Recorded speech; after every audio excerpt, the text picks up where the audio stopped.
Paper Mario is back, and in almost every way we wanted. No forced card mechanics, finally some interesting enemies, and most of all, Mario isn't even here. Wait. Oh. Okay, what? I'm sure you must all be thinking I'm insane. However, I have reason to believe that this teased Princess Peach game is absolutely a spiritual successor to Paper Mario: The Thousand Year Door. And that's the pills I'm taking today. So let's jump in and see what I'm going on about. To those somehow uninitiated on Paper Mario: The Thousand Year Door, it's an RPG with wonderfully unique characters and locations in a highly stylized art style. It's also notorious for being the last Paper Mario that most people loved, for the previously stated reasons, as the following games did several things that changed the core far too much. Now, there are a few core reasons why I say this game will be the spiritual successor to Paper Mario, and it's the same 3 reasons for everyone's love of it. First, wonderfully unique character. Now, with this teaser being less than 30 seconds, which is something I'll get to later, there's only so much character we can see, but already from the forefront, we see numerous examples of unique enemies with these masked guards and this insanely cool Skeletal Knight, and a handful of interesting NPC type characters, who I presume to be this game's fill-in for Toads. However, unlike all the Toads in the latter Paper Mario games, it looks like these are actually given the opportunity to have various looks and hopefully, in turn, personalities. Alongside Peach, we see an almost Luma-like star who could be Peach's companion, like Mario's partners in The Thousand Year Door. Again, with only 30 seconds of footage, we haven't truly seen what this world can provide in character design, but it's already beat Color Splash characters in my opinion. Now, with the companion, we do see some very interesting things at the end. At the end, the star is thrown around Peach as she transforms into some new version of herself. I can only hope to assume that this could either be something similar to the various partner abilities in the Thousand Year Door, changing Peach's dress, giving her a new ability, or it could instead behave similar to the Crystal Stars, or maybe Peach is just leveling up. Anything could be applied here, but they all lead somewhere interesting. Next, we have the locations and art style. When this trailer started, everybody had one single thought in their mind when they saw this curtain. After all, this teaser was shown right after the bombshell that was Mario RPG Remake. Okay, maybe not everybody, since I can't seem to find any reactions, but surely some of you were just like me. When I saw these curtains, my mind immediately thought of Thousand Year Door, and my thoughts about Thousand Year Door didn't end there.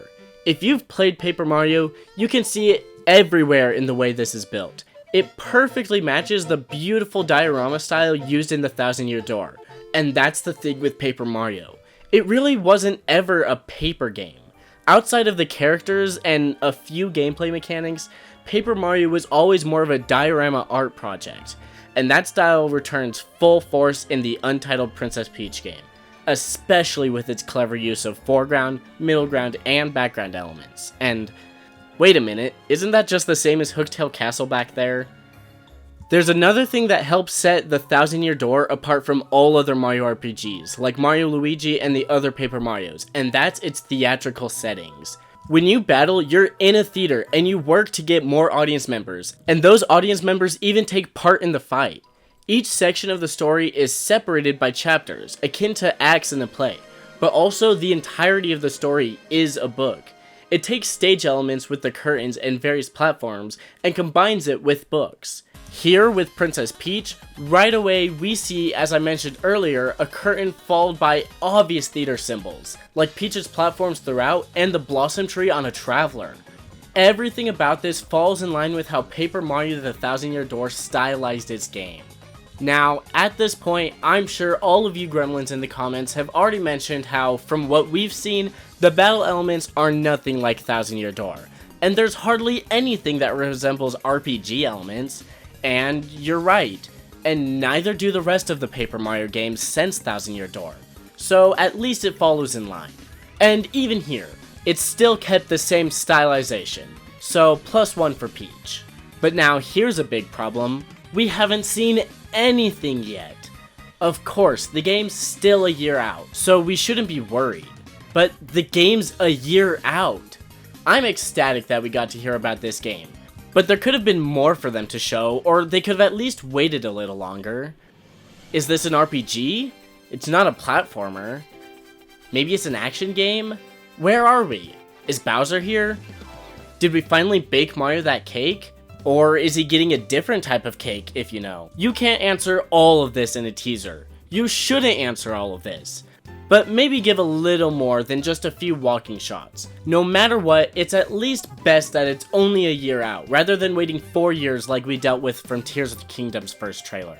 Or Forbid 6 years ago, with nothing to be seen still to this day, like with Metroid Prime 4. It's crazy that Nintendo has started and completed development on dozens of games since even the restarting of Metroid Prime 4. It's a practice that has become pretty tiring with Nintendo, and even the whole gaming sphere as a whole. I absolutely believe this game will come out next year as they plan. But there are game studios who announce projects years before they're ready, and sometimes even try forcing a release date too. Think back to Cyberpunk. Think back to Security Breach. There's even games that have been announced for years where I'm pretty sure they haven't even started development. For that, I'm certainly talking about Elder Scrolls 6. These studios announce these games before even making them, and it's awful for the industry and awful for themselves. It's hard to sustain hype for years at a time. People will always be excited for the next Zelda, or the next Scrolls, or even the next GTA if that ever comes out. But unless you really know what you're doing, like Nintendo did with Tears of the Kingdom, you'll have nothing but bad news. But you know, maybe we'll all finally get some good news in a few weeks with the September Nintendo Direct. And you can stay tuned for that here. I've got a lot in the works, from a marathon stream with every Mario Kart track once Boosters Core 6 releases, and even ranking the hottest Zelda variants. So make sure to subscribe if you want to see everything Arctic. Join the memberships if you want to help support me. And everyone continue rallying on Twitter to get real Thousand Year Door 2 made. It'll happen someday, I'm sure. Mario and Nintendo has a very bright future with Mario Wonder, Mario RPG, the Switch 2, and that's not to mention the eventual coming of Metroid Prime 4 and whatever's to come from the next Nintendo Direct. The Switch isn't dead. While yes, Mario Wonder might be the last huge game for it, it's anybody's guess for what's coming next. So make sure to eat your fruits and vegetables, and as always, keep cool. Bye.